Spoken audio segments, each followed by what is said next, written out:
Question number 60, राष्ट्रीय विधिक सेवा प्राधिकरण के संदर्भ में निम्नलिखित कथनों पर विचार कीजिए।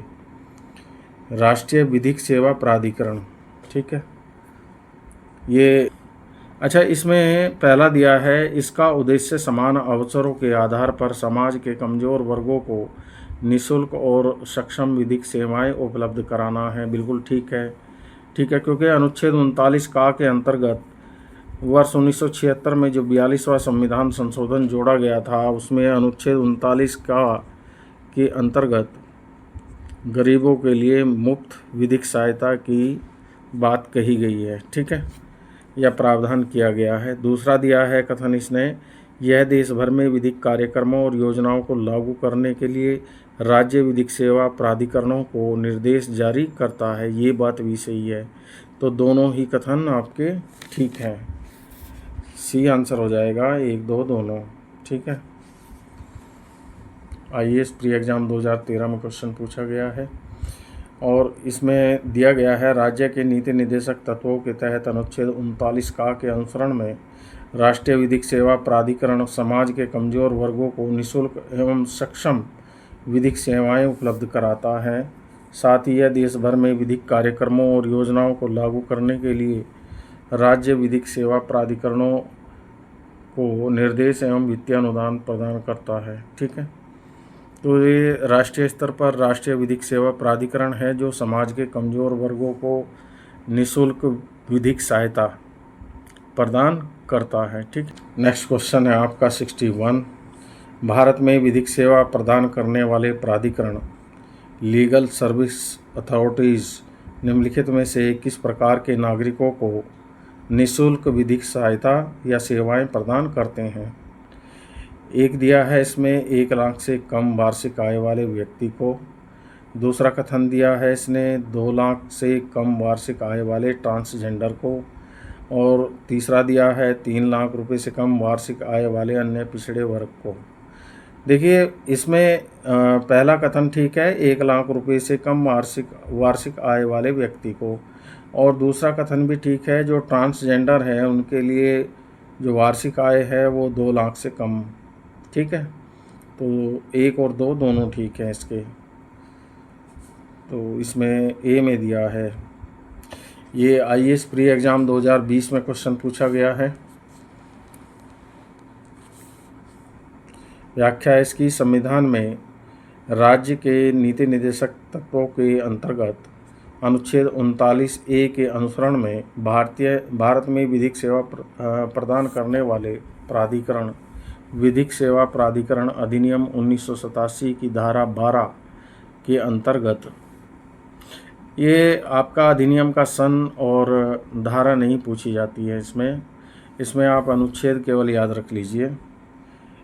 पात्र व्यक्तियों को निःशुल्क विधिक सहायता प्रदान करते हैं। निःशुल्क विधिक सेवाएं प्राप्त करने हेतु निम्न व्यक्ति पात्र होंगे।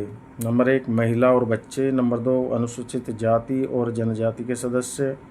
नंबर 3 बड़े पैमाने पर प्राकृतिक औद्योगिक आपदा, जातीय हिंसा, बाढ़, सूखा, भूकंप के पीड़ित लोग, औद्योगिक कामगार और मानसिक रोगी और दिव्यांग व्यक्ति, और हिरासत में जो व्यक्ति हैं उनके लिए है, जो जेल में बंद होते हैं, जिनके मुकदमे अभी डिसाइड नहीं हुए हैं, वे हिरासत में ही कहलाते हैं, ठीक है।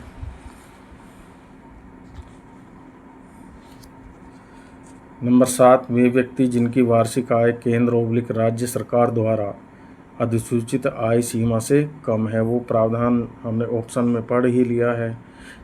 8वां दिया है इसने, मानव तस्करी या बेगार से पीड़ित व्यक्ति। उपयुक्त अधिनियम की धारा 12H के अंतर्गत ये धारा 12 नहीं पूछी जाती है। विभिन्न राज्यों या केंद्र शासित प्रदेशों में निःशुल्क विधिक सेवा प्राप्त करने हेतु आय सीमा भिन्न भिन्न है। यह सीमा कतिपय अपवादों के अतिरिक्त अधिकांश राज्यों में 1 लाख रुपए तक और कुछ राज्यों में 1.5 लाख से 3 लाख रुपए तक निर्धारित है। तो अलग अलग राज्यों में अलग अलग आय सीमा निर्धारित की गई है। जैसे दिल्ली में विधिक सेवा प्राधिकरण 1 लाख रुपए से कम वार्षिक आय वाले सामान्य व्यक्ति को और 2 लाख रुपए से कम वार्षिक आय वाले ट्रांसजेंडर, ठीक है, जो हिजड़े होते हैं, उनको निःशुल्क विधिक सेवा प्रदान करता है।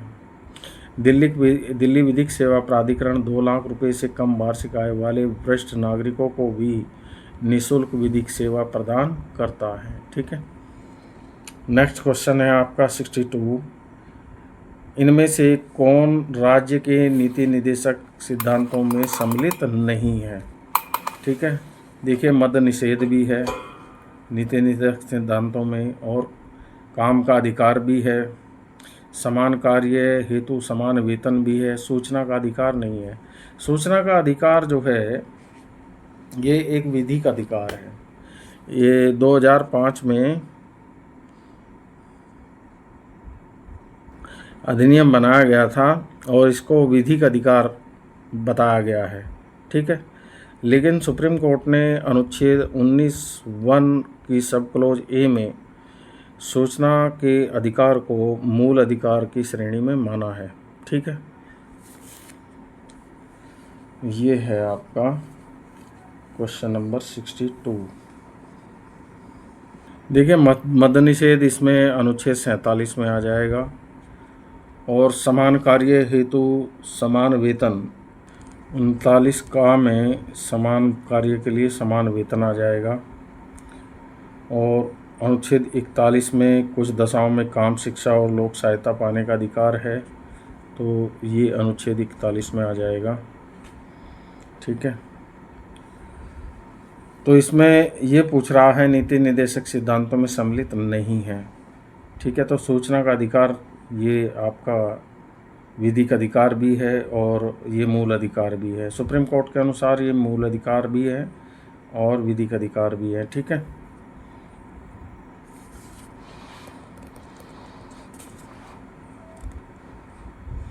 इसकी व्याख्या है, संविधान में राज्य के नीति निर्देशक तत्वों के अंतर्गत अनुच्छेद 39 का में पुरुष और स्त्री सभी नागरिकों को समान रूप से जीविका के पर्याप्त साधन प्राप्त करने का अधिकार एवं अनुच्छेद 41 में कुछ दशाओं में काम, शिक्षा और लोक सहायता पाने का अधिकार उल्लिखित है।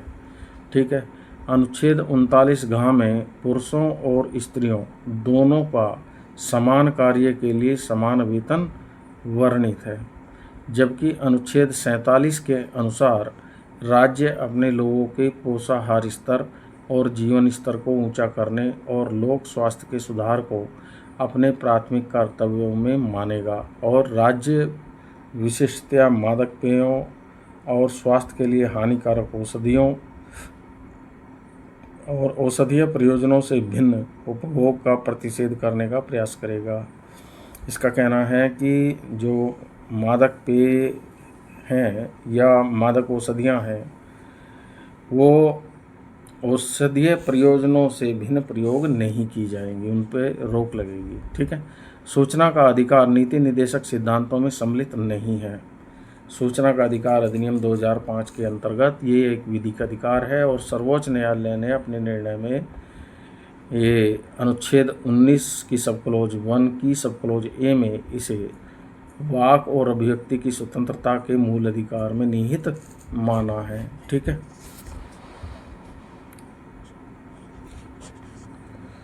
Question number 63। निम्नलिखित में से कौन सा नीति निर्देशक तत्व है? समान नागरिक संहिता, ये अनुच्छेद 44 है। प्रेस की स्वतंत्रता अनुच्छेद 19 की सब क्लोज 1 की सब क्लोज ए आ जाएगा। धर्म की स्वतंत्रता अनुच्छेद 25 ये मूल अधिकार है। विधि के समक्ष समानता ये मूल अधिकार का अनुच्छेद 14 है। तो इसमें समान नागरिक संहिता ये नीति निर्देशक तत्व है, बाकी तीनों मूल अधिकार हैं। ठीक है। तो ए आंसर हो जाएगा। यही पूछ रहा है कि कौन सा इनमें नीति निर्देशक तत्व है। ये यूपीपीसीएस जीआईसी 2010 और यूपीपीसीएस मेंस 2010 दोनों में पूछा गया है क्वेश्चन। इसकी व्याख्या देख लेते हैं। संविधान के अनुच्छेद 44 के अंतर्गत राज्य द्वारा भारत के समस्त राज्य क्षेत्र में नागरिकों के लिए एक समान नागरिक संहिता या यूनिफॉर्म सिविल कोड प्राप्त करने का प्रयास करना नीति निर्देशक तत्वों में शामिल किया गया है। अनुच्छेद 44 को जो है आप ऐसे ही याद रखिए कि दोनों अंक समान हैं, 4 और 4, ठीक है। तो समान सिविल संहिता या समान नागरिक संहिता या यूनिफॉर्म सिविल कोड, समान नागरिक संहिता से याद रखो, दोनों अंक समान, और 44 दोनों अंक जो हैं 4-4 हैं तो समान हो गए और समान नागरिक संहिता आ गई अनुच्छेद 44 में। इस तरह से आप याद रखिए, मैंने भी ऐसे ही याद रखा था। अच्छा, क्वेश्चन नंबर 64, निम्नलिखित में राज्य के नीति निर्देशक सिद्धांतों के विषय में पहचान कीजिए। तो आपका जो मद्य निषेध है वो अनुच्छेद 47 में आ जाएगा, और फैक्ट्रियों एवं खानों में बाल श्रम का निषेध, ठीक है, ये अनुच्छेद 24 में चला जाएगा मूल अधिकार। बेगार अथवा बलात् श्रम का निषेध, ठीक है, ये आपका अनुच्छेद 23 में चला जाएगा। अस्पृश्यता का निषेध ये अनुच्छेद 17 में चला जाएगा। देखिए, ये भी मूल अधिकार है, ये भी मूल अधिकार है, और ये भी मूल अधिकार है। मद्य निषेध ये आपका नीति निर्देशक सिद्धांत है। तो केवल कोड 1 है ये नीति निर्देशक तत्व का। अब इसमें सी आंसर आ जाएगा आपका, ठीक है। यूपीपीसीएस मेंस 2002 में पूछा गया है। मद्य निषेध व्याख्या देख लेते हैं। मद्य निषेध अनुच्छेद 47 के अंतर्गत राज्य के नीति निर्देशक सिद्धांत का विषय है, जबकि फैक्ट्रियों एवं खानों में बाल श्रम का निषेध अनुच्छेद 24 और बेगार अथवा बलात् श्रम का निषेध अनुच्छेद 23 और अस्पृश्यता का निषेध अनुच्छेद 17 संविधान में प्रदत्त मौलिक अधिकारों के भाग हैं। तो देखिए, 24, 23 और 17 ये तो हो गए मूल अधिकार, जबकि अनुच्छेद 47 क्या है, नीति निर्देशक तत्वों का अनुच्छेद है, ठीक है।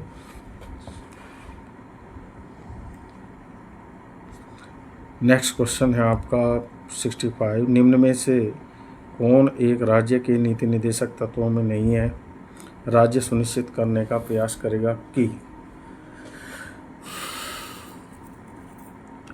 ए में दिया है पुरुष और महिलाओं को समान कार्य हेतु समान वेतन, बी में दिया है जीविकोपार्जन हेतु पर्याप्त साधनों का समान अधिकार, सी में दिया है अस्पृश्यता उन्मूलन, और डी में दिया है काम हेतु न्याय संगत और मानवोचित दशाओं में रहें, ठीक है।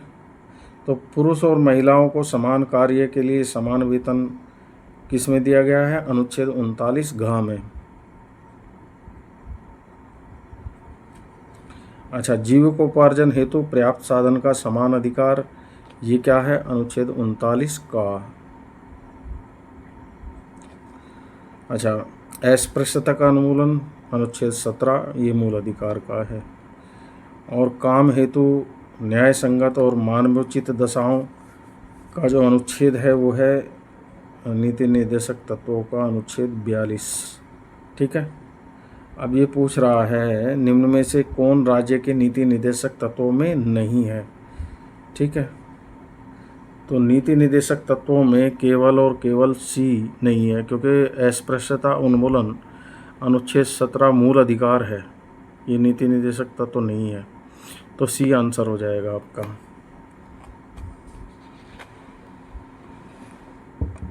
व्याख्या इसकी संविधान में मूल अधिकारों के अंतर्गत समता के अधिकार के तहत अनुच्छेद 17 में अस्पृश्यता उन्मूलन का उल्लेख है, ठीक है। तो अनुच्छेद 17 क्या है? छुआछूत का अंत या अस्पृश्यता का उन्मूलन, एक ही बात है। अन्य तीनों विकल्पों में पुरुष और महिलाओं को समान कार्य हेतु समान वेतन, ये अनुच्छेद 39 घ में है, और जीविकोपार्जन हेतु पर्याप्त साधनों का समान अधिकार, ये अनुच्छेद 39 क में है, और काम हेतु न्याय संगत और मानवोचित दशाएं अनुच्छेद 42 में है, और राज्य के नीति निर्देशक तत्वों के अंतर्गत ये सब आते हैं, ठीक है। अनुच्छेद 17 को छोड़ करके, क्योंकि अनुच्छेद 17 तो मूल अधिकार का अनुच्छेद है, बाकी जो 39 घ, 39 का और अनुच्छेद 42 ये सब जो हैं राज्य के नीति निर्देशक तत्वों के अनुच्छेद हैं, ठीक है। इस तरह से जो है आपका अनुच्छेद 17 इनसे भिन्न है। नेक्स्ट क्वेश्चन देख लेते हैं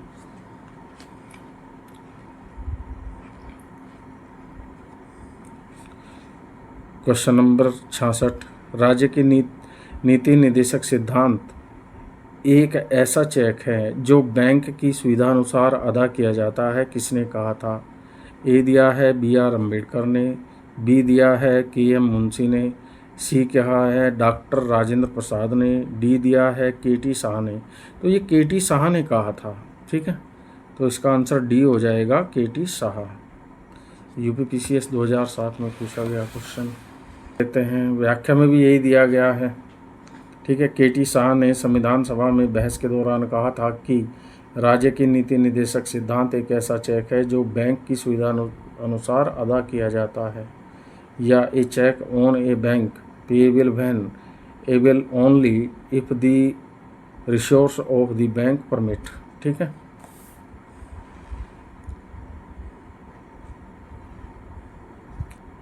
क्वेश्चन नंबर 67, भारत के संविधान के संदर्भ में निम्नलिखित कथनों पर विचार कीजिए।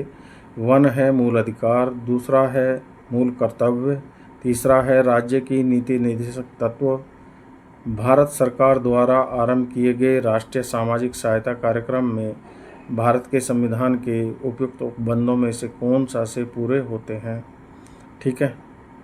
तो देखिए, जो राष्ट्रीय 15 अगस्त 1995 से प्रारंभ राष्ट्रीय सामाजिक सहायता कार्यक्रम संविधान में जो प्रदत्त नीति निदेशक तत्व हैं, ठीक है, विशेषकर अनुच्छेद 41 के तहत जो बेरोजगारी वृद्धावस्था की स्थिति में लोक सहायता संबंधी निर्देश की बात कही गई है, वो आपके राज्य के नीति निदेशक तत्वों में कही गई है अनुच्छेद 41 में, ठीक है। तो आपका ये तीसरा हो जाएगा, बी आंसर हो जाएगा इसका। IAS प्री एग्जाम 2010 में पूछा गया है क्वेश्चन। व्याख्या है इसकी, 15 अगस्त 1995 से प्रारंभ राष्ट्रीय सामाजिक सहायता कार्यक्रम संविधान में प्रदत्त राज्य के नीति निदेशक तत्वों अर्थात राज्य के संवैधानिक लक्ष्यों, विशेषकर अनुच्छेद 41 के तहत बेरोजगारी वृद्धावस्था आदि की स्थिति में लोक सहायता संबंधी निर्देश की दिशा में एक महत्वपूर्ण कदम है, ठीक है।